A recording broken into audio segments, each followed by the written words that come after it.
Кайырлы күн, құрметті радио тыңдаушыға, микрофон алдында Гүлнұр Омарханқызы. Ата-бабамыздан қалған бай мәдени мұраны сақтап, қазақ елінің төл дәстүрін терең меңгеріп, халық музыкасы арқылы ұлттық құндылықтарды жаңғыртып жүрген Астана сазы этнофольклорлық ансамблі студиямызда қонақта, ал ансамбльдің көркемдік жетекшісі, тұңғыш президент елбасы қорының лауреаты, Алаш ұстазы медалінің егері композитор Бауыржан Ақтаев. Қош келдіңіздер. Қош көрдік. Бауыржан Жаңбырбайұлы, мынау Ақтөбе қаласында өткен Жұбановтар әуені 2019 халықаралық ұлт аспаптар оркестрі және ансамбльдер фестиваль байқауында жүлделі бірінші орынды иеленіп келіпсіздер. Жеңістеріңіз құтты болсын. Рахмет, айтқаныңыз. Бұл байқаудың ерекшелігі неде болды? Қандай шығарманы ұсындыңыздар? Жалпы бұл жердегі негізгі міндетті орындалу керек шығарма Ахмет Қуанұлы Жұбановтың бір шығармасы және Ғайза Жұбанованың бір шығармасы орындалу керек міндетті түрде. Қалғаны ансамбльдің өзіне еркін берілді, тақырып жалпы өзінің репертуарынан таңдаған шығармаларын орындауға. Біз енді осы Қазақстан ішіндегі алғаш қатысқан конкурсымыз, жалпы біз айта кететін болсақ, Астана саз ансамбль негізгі өте жас коллектив болып саналады. Бұйыртса 2019 жылы 2 жыл толады бұйыртса. Сол қатысқан коллективтердің ішінде ең жасы болды. Және ол конкурс халықаралық деңгейде өтті. Тәжікстан, Қырғызстан, Өзбекстан, Түркия елдерінен барлығы 20-ның үстінде қатысушы болды. Оркестрлер болды қаншама. Мынау жаңағы нені байқауда бір шығарманы орындап нәтижесін көрсету қиындық тудырған жоқ па? Иә, жалпы бұл айтқанда қарсыластарымыз өте шебер, Қазақстанның түкпір-түкпірінен келген тарихы терең қалыптасқан ұжымдары ғой жалпы. Солармен енді бақ сынасу біз оңай жюри мүшелердің пікірі қандай болды, берген бағасы? Өте керемет болды. Жюри жалпы Қазақ алқасының төрағасы анау Ресей елінен Цыганков деген профессор, ол және біздің Қазақ ұлттық консерваториясында профессоры, белгілі өнертанушы және аспапта ойнаушы, өте шебер. Сол кісі болды. Жалпы өнерге деген көзқарас терең жандар ғой жалпы. Жақсы. Ал енді мынау бәйгені қанжығалап, жүлдеге ие болып келген шығарманы радио тыңдаушыларға және YouTube каналының көрермендеріне тарту етейік. Астана сазы өнерпаздарының өнерін тамашаласын. Бірінші енді манағы конкурсымыз Ахмет атамыздың атында болғаннан кейін, бірінші Ахмет атамыздың бей күйіне кезек берейік. Ахмет Жұбанов бей күйі.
бәрекелді, тамаша.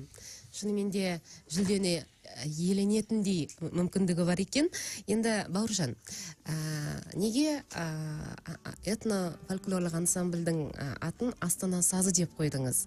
Жалпы бұл ансамбльдің құрамында қандай музыканттар бар? Сонымен бірге қандай аспап түрлерін меңгерген? Байқап отырмын, аспап түрлері сіздерде өте көп. Жалпы бүгінгі студияға біз ансамбльдің бір 3-тен бірі келіп отырмыз жалпы. Біз жалпы 15-16 адамнан тұрамыз. Әрбір ансамбль мүшелері кемінде 2-3, одан да көп аспапты меңгерген, өте сауатты, Қазақ ұлттық консерваториясын және өзі шабыт өнер университетін бітірген сауатты өнерлі жастар жалпы барлығы. Және де ансамбльге аларда біраз жоғары талаптар қойылып, тыңдаулар болып, сөйтіп таңдалған музыканттар әрқайсысы да. Енді фольклор аспап болғаннан кейін көбіне біз фольклор аспаптарды алға қоямыз. Жеке ойнайды олар көбіне. Жентігендер, шаңқобыздар, сыбызғы сасырнай деген аспаптар. Және екінші айта кететін нәрсе кішкене заманауи көбірек лайықтаймыз барынша. Енді қазір талған басқаша ғой, енді кішкене халық көбірек жетсе екен деген мақсат қой. Себебі Ахмет ағаларымыз кезіндегі кәсіби оркестрдің негізін қалаған кезде бізге тек қана жол көрсетіп кетті. Нақты осылай жасалу керек деген мәселе болған жоқ. Тек қана бізге жол көрсетіп кетті ол кісілер. Біз енді ары қарай оны дамытуымыз керек. Кейін тыңдарманға жеткізу керек деген мақсатта біз түрлі эксперименттерге барып жатырмыз қазір. Қандай заманауи музыкалар бар? Және шетелдік классиктерден кімдерді қамтиды? Шетелдік классик емес, біз өзіміздің дәстүрлі әндер бар ғой. Соны өңделуін кішкене заманға лайықтаймыз барынша. Енді бәрін емес, 50-50 десек болады. Ал дәл қазір қандай шығарманы ұсынасыздар? Ең алғаш сахнаға қай шығармамен шықтыңыздар? Сіздердің құрылғандарыңызға бар жоғы 2 жыл. 2 жылда үлкен жетістіктерге жетіпсіздер. Біз алғашқы жұмыс бастағанымыз негізгі бір жарты жыл негізгі жұмыс бастады. Оның алдында құрылумен келе жатқан ансамбль болған. Енді алғашқы концертімізді осы 2018-дің аяғында бердік. Енді бұйыртса мамырдың 3 күні ертең екінші концертіміз бұйыртса ертең болады. Қай жерде өтеді? Бұл тақырып, жалпы концерттің тақырыбы ұлы жеңіс тақырыбы. Және де ұлы жеңіс тақырыбына арналған біздің дәстүрлі композиторларымыз, қазақ композиторларының туындылары осы жеңіс тақырыбына арналған. Жамбыл атамыздың, Кенен атамыздың, Махамбет бабамыздың жалпы енді соғыс дейтін белгілі 41-45-пен ғана біткен жоқ қой, жалпы неше түрлі ғылыми соғыстар болады, информационный деген сияқты нәрселер болады деген. Ақ пен қараның тартысы ол бітпейтін нәрсе ғой, жалпы жауға шапқан деген күйі бар кімнің, Махамбет бабамыздың. Сондай жалпы осы жеңіс тақырыбына арналған туындылар орындалады. Яғни 9 мамыр жеңіс күні арнап тамаша шығармашылық кеш өткізесіздер, құтты болсын. Ал қазір қандай шығарманы тыңдаушы қауымға ұсына аласыздар? Қазір Ахмет атамыз шыққан жерден Сыр Арал Ақтөбе өңірінің негізін қалаушы күйшілік мектебінің Қазанғап деген атамыз бар. Сол кісінің Ақжелең деген күйін ұсынамыз. Жақсы. Қабыл алыңыздар.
Тамаша. Құрылғанына аз уақыт болса да, мынау ансамбль еліміздің ең үздік сахналарында өнер көрсетіп, ана өнер сүйер қауымның құрметіне бөленіп үлгеріпсіздер. Мына осы мәдени мұраны насихаттап, қандай елдерге барып қайттыңыздар? Жалпы Шақыртулар болды ма ол жақтан? бұл ансамбль шетелдің бірнеше шетел мемлекеттерінде болды. Европаның бірнеше Кореяда, қателеспесем, Корея елдерінде болды. Және де осы өткен жылдың соңында 2017 жыл қателеспесем, анау Қыз жібек мюзиклімен бүкіл Европаны аралап келген болатын. Алғашқы біздің этнографиялық мюзикліміз, этномюзикл. Ең бірінші оның премьерасы Париж қаласында болды. Бұл енді осы мюзиклдің ерекшелігі мына осы Астана сазы тарихта алғаш рет оны тірі дауыста қостады. Әдеттегі стандартты бұзды десе болады. Симфониялық оркестрмен немесе эстрадалық жанрда орындалады мюзикл деген нәрсе. Бұл енді біз дәстүрлі бағытта таза қазақтың исін шығарып келдік бар Европаға барып. Олар көрмеген тың дүние болды, өте жоғары бағалады. Қабылдау өте жоғары болды. Тамаша. Ал осындай мынау Астана сазы деп атау қойып, жалпы Астана сазы деп қойғанның өзінің бір ерекшелігін айтып өтпедіңіз ғой? Енді бұл ансамбльдің тамыры осы жерде ғой. Түп тамыры. Осы жерде болғаннан кейін Астананың бір атын шығаратындай бір коллектив болса екен деген мақсат болды. Және де осы арнайы осы составқа, осы құрамға шығармалар жазып жатырмыз. Барынша арнайы жазамыз, ештерден алмауға тырысамыз. Сонысымен ерекше болса екен дейміз. Бұл бір шығарма орындалып жатқан кезде мына Астана сазының ойнап жүргені ғой деген сияқты бір әсер қалса екен деген ой. Мәселен, қандай шығармалар жазылды? Мұрат Өскенбаев атамыздың Жеңіс деген күй жазылды. Даяу Мұсаның Ақсисасы өңделді. Халық әні Қара торғай. Осындай әндер арнайы осы ансамбльге өңделді. Астана сазы дейтін арнайы шығармамыз бар. Сондайсында ерекшеліктер бар. Оны енді бәрін айта берсек, бүгінгі эфиріміздің уақыты жете қоймас. Ол үшін ертең концертке келсеңіздер, оның куәсі боласыздар. Тағы бір айтатын мәселе, енді бүгін эфирге 3-тен 1-іміз келгеннен кейін толықтай көрсету мүмкіншілігі қиындау кішкене. Сондықтан концертке келуге кеңес береміз. Концерттің қайда өтетінін тағы бір мәрте айтып өтіңіз тыңдаушы қауымға. Мынау Қазақстан концерт залы, соның камералық залында болады. Кешкі сағат 6-да. 7-де. Тамаша. Ал біз осы ансамбльдің құрамында өнер көрсетіп жүрген жігіттердің де бір пікірін білгім келіп отыр. Этно-фольклор туралы өздерінің ойлары қандай екен? Енді жалпы микрофонға сөйлеңіз. Есіміңіз кім болады? Есімім Серік. Осы ансамбльде мен ұрмалы аспаптарда ойнаймын. Жалпы ансамбль туралы енді қазір жаңа айтқандай талғам басқа, тыңдарманның талғамы басқа, олардың көңілінен шығу, көңілін табу өте қиын. Өйткені қазір жан-жақты бағыттағы музыкалар көп. Соның ішінен біздің дәстүрлі өнерімізді дәріптеп, соны барынша енді бұрынғы өзінің түп нұсқалы бояуын, сол келе жатқан аталарымыз салып кеткен сара жолдарын жоғалтпай, яғни қазіргі заманауи талғамға лайықтап шығару ол өте оңай жұмыс емес негізінде. Бірақ енді кеше конкурста да, концертте де көбінесе енді шыққаннан кейінгі өзімізге айтылатын сын бар, пікір бар, бірақ көбісіне ұнап жатады негізі. Қандай сын естіп жүрсіздер? Енді сын түзелмей, мін түзелмейді, оның енді айтылуы өте орынды деп білеміз. Енді біз жаңағы барынша небір экспериментке барып жатырық деп айтып отыр жаңа Бауыржан ағамыз. Сол жолда енді кейбір алғашқы сын қандай болды естіген сындарыңыз? Қатты енді заманауиға бір жерлерінде қатты кетіп қалғансыздар деген сияқтылар да болады. Енді ол көбінесе енді оны жастар айтпайды, оны сол бұрынғы тек музыканы жетік білетін, музыканы жетік білетін, және сол форматта өздері тек сол форматта ойнайтын кісілер көбінесе айтады негізінде. Әрине, енді ол кісілер біледі. Бірақ енді оның ешқандай айыбы жоқ деп ойлаймын. Өйткені даму жолында, өсу жолында небір сын болады, небір эксперимент болады, оның дұрысы болады, оның бұрысы болады, қателігі болады, оңы болады. Бірақ соның ішінен бір сараланып шыққан нәрселер ғана енді өзінің орнын тауып шыңына жетеді деп ойлаймын. Тамаша. Ал Бауыржан мырза, сіз мынау қазақтың өнерлі өрендерін өрге жетелеп, мына ұлттық мұраға зор үлес қосып келеді екенсіз. Жалпы еңбегіңіз жемісті болсын. Өзіңіздің шығармашылығыңыз туралы да біле отырсақ, көптеген бәйгелердің жеңімпазы болыпсыз. Бәйге болғанда енді көпшілік жағында негізі мамандығым домбырашы негізі менің.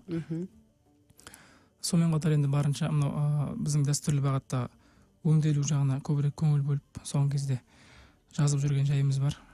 Шама келгенше лайықтап, ол жердегі негізгі мақсат қазақ ансамбльдері көбейіп жатыр. Солардың репертуарының көп болса екен деген ниет және оған деген сұраныстың көбеюі осындай жұмыс жасауға мәжбүрлеп жатқан жағдайы бар соңғы кезде. Осыған көбірек көңіл бөліп жүрмін енді. Көбіне аспапта ойнағаннан гөрі жазуға көбірек бейімделіп жүрмін. Жақсы. Ал алдағы жоспарларыңыз қандай? Алдағы жоспар бұл концерт мен бір-екі концертпен шектелмей, басқа да енді эксперименттерге барып, үлкен сахналарда өнер көрсетсек дейміз. Үлкен жобалар жасасақ деген болса дәстүрлі бағытта. Ал қазір тыңдаушы қауымға тағы қандай шығарма ұсынасыздар? Мына басында айтып кеткендей, тыңдармандарымыз сұрап жатыр, ұнап қалған сияқты. Жеңіс тақырыбына арналып айттық қой, енді Мұрат Өскенбаев бабамыздың жеңіс деген күйін қабыл алыңыздар. Бұл Мұрат ағамыз Маңғыстау өлкесінің 7 қайқысы дейді ғой, 7 қайқы. Соның бірі.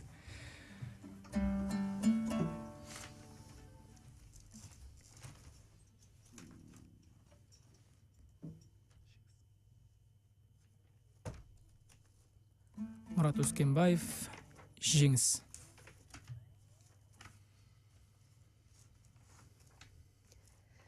Құрметті радио тыңдаушы қауым, бүгін студиямыздың қонақтары Астана сазы этнофольклорлық ансамблі.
Әдемі.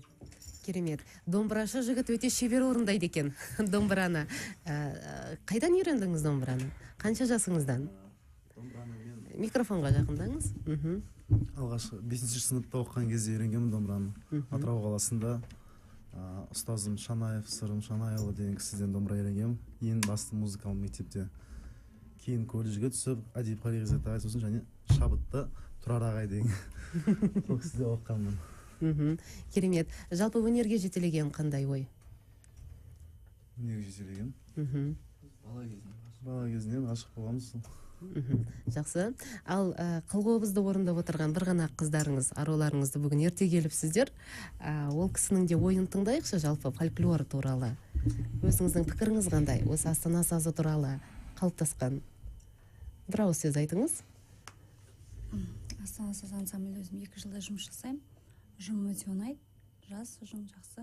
Тек алға деп айтқым келеді, сәттілік бізге. Биік белестерден көріне берейік. Жақсы. Бауыржан, сіз композитор ретінде қандай шығарма жазып жүрсіз? Бұл Астана сазына ма? Жалпы ма? Қазақстанның бірнеше коллективтеріне, ұжымдарына, облыстарға барынша еңбек етіп жатырмыз. Ақтөбеге, Орал облыстарына, Алматыға, Атырауға деген сияқты. Солтүстік Қазақстанның біраз оркестрлеріне шығармалар өңдеп, қолымыздан келгенше қызмет қылып жатырмыз. Музыкалық балалар мектебі бар ғой. Соларға да арнайы балаларға ансамбльдер болады, оларда оркестрлер болады. Солардың деңгейлеріне қарай барынша шығармалар жазып жатырмыз. Мәселен, қандай? Қазір осы өзіңіз айтып қалдыңыз, балаларға лайықтап. Бізде осы балалар шығармасын жазу өте қиын әрі жоқтың қасы. Иә, өте орынды сұрақ. Ең алғашқы бұл балаларға аспапты ыңғайлап жасауға Бақытжан Байқадамов ағамыздың еңбегі өте зор. Ол кісі алғаш аспаптарды ыңғайлап кішкентай домбыралар жасай бастаған балалардың физикалық несіне байланысты. Жалпы кішкентай үлкен деген сияқты. Енді жалпы балалар музыка мектебінде репертуар жағы негізі қамтылмаған жалпы. Олар үлкендердің шығарма орындайды, бірақ олардың бәрінің бірде техникалар жете бермейді ғой, мүмкіндіктер. Сондықтан қолдары қатайып кетеді, иықтары көтеріліп кетеді, соны орындаймын деп. Сондықтан осы жағын ескере отырып, балалардың өз деңгейіне қарай, оң қол сол қолының қойылымына қарай кейбір шығармаларды өңдейміз барынша. Халық күйлерінің Көроғлы деген сияқты әндер бар қаншама. Енді айта берсек, қанша шығарма өмірге келді? Қандай шығарма? Нақты есімде жоқ. Арнау деген шығармалар болды. Нақты негізі сондай балаларға арналған шығармаларды көбірек насихаттап үйрету керек сияқты. Міндетті түрде арнайы еңбектер жазылса негізі дұрыс болады. Ол кейінгі келе жатқан композиторларға да кішкене үндеу болады. Қазақтың өнерінің қай жері ақсап жатыр, қай жерін еңбек ету керек деген сияқты мәселені көтеру керек негізгі. Ал өзіңіз бірнеше аспапта ойнайсыз, иә? Алдыңыздан көріп отырмын, неше түрлі сыбызғылар тұр. Шаңқобыз. Бұл енді темірден жасалатын шаңқобыздар, бұларда енді строй дейді ғой, ноталар болады. Ля, соль, до деген сияқты. Соның мен 2-3 алып келгенбіз. Ля деген шаңқобыз енді. Арнайы осы ансамбльге арасында қосып тұрамыз, жекеде ойнап тұрамыз кейде. Барынша. Мынау енді ағаштан жасалған түрі, бұны жигатыш қобыз деп аталады. Ағаш деген мағына білдіреді ғой, ағаш шаңқобыз. Бұл да керемет біздің күйлерімізге дыбыс өте жақын. Қандай дыбысты береді? Қоңырды, жалпы ағаштан жасалатын біздің аспаптарымыз барлығы қоңыр үн береді ғой. Бұл да сол сияқты. Бір кішкене ойнап көрсетейік.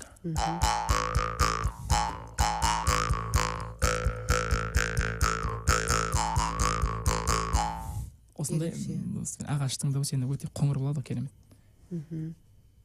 Ал енді сіз мынау ұлт аспаптар жалпы осы музыканың маманы болғандықтан көптеген ансамбльдерді де көріп жүрсіз, иә?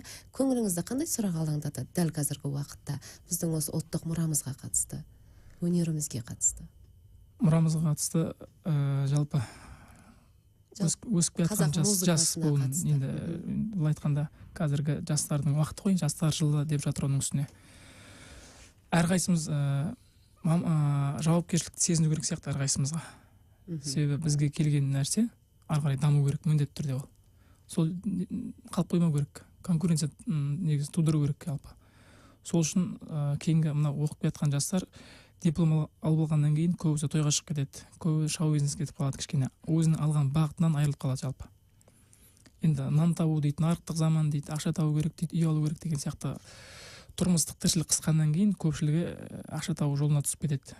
Бірақ енді ақшаны да табыңыз, бірақ дәстүрді де дамытқан дұрыс па деп ойлаймын. Бірақ өзінің бағытында өміршеңдігін жоймау керек жалпы. Жақсы. Ал сіздің қолыңызда жаңа тамаша аспап ойнадыңыз, иә? Есіміңіз Бас кім? домбыра. Бас домбыра. Ерекшелігі туралы бір ауыз айтыңызшы. Бұл енді бас домбыра жалпы қазақтың даласында бұрын соңында жалпы бізде коллективный ойын болмаған, ұжымдық ойын. Негізі көп біздің дәстүрлі мектепті қалыптастырған біздің аталарымыз жеке орындаушылар барлығы да. Европада бірден коллективтік ойын қалыптасқан. Симфониялық оркестр. Бүкіл мына Бетховенден заманнан қалыптасқан. Орыстарда да орыстардың өздерінің оркестрлері бар. Біздің Жұбанов аталарымыз осының форматын алып қазақ оркестрін қалыптастырған ғой. Сол Жұбанов аталарымыздан басталады жалпы ұжымдық ойнау. Сол енді ұжымдық ойнау барысында енді қажеттіліктер туындайды ғой. Сол кезде мына орыстың бас домбырасының негізінде мына бірақ несі формасын қазақтың шертер аспабына ұқсатып жасалған аспап бас домбыра деп аталады. Бұл енді бұл оркестр ансамбльде ойында төменгі дыбыстарды беру үшін өте таптыртпайтын аспап. Шертіп көріңізші музыка, бір әуен.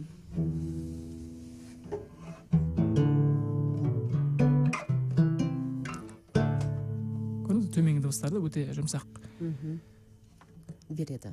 Төменгі дыбыстарды. Мысалға прима қобыз бағана естіп отқандағыдай жоғары дыбыстарды беретін болса, домбыра соның ортасында жүреді. Бас домбыра астында жүреді. Барлығын қосқан кезде белгілі бір гармония пайда болады.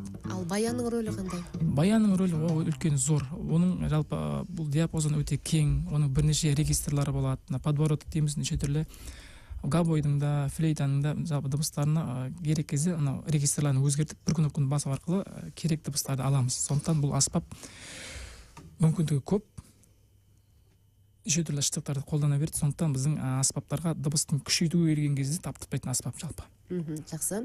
Енді кеше ғана Қазақстан халықтарының ұлттық бірлігі мерекесін атап өттік. Алда жеңіс күні. Жалпы бұл мамыр айы бір мамыражай сондай бір ынтымаққа, бірлікке, берекеге жетелейтін мезгіл. Бір ауыз лебізіңізді білдірсеңіз, содан кейін бағдарламамызды өздеріңіздің тағы да бір шығармаларыңызбен түйіндесек. Жалпы қазақ еліне осы елдің азамат ретінде, осы елдің болашақ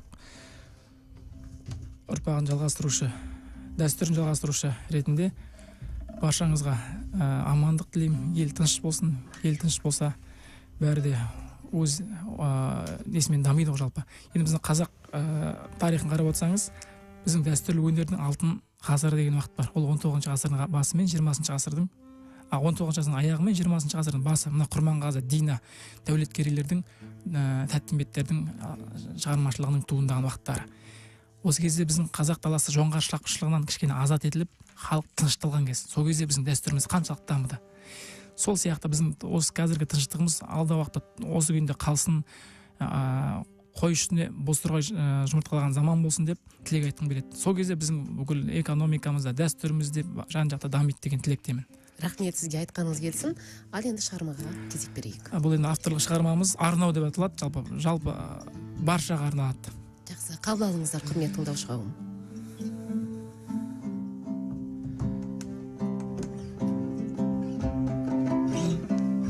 Ал кеттік.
Бәрекелді, рахмет. Өнерлеріңіз өркендей берсін, ұлттық мұрамызды насихаттап жүре беріңіздер, еңбектеріңіз жемісті болсын. Құрметті радио тыңдаушы қауым, студиямыздың қонағы болған Астана сазы этно-фольклорлық ансамблі, ал ансамбльдің көркемдік жетекшісі тұңғыш президент елбасы қорының лауреаты, Алаш ұстазы медалінің егері, композитор Бауыржан Жаңбырбайұлы, ал сұхбатты жүргізген Гүлнұр Омарханқызы.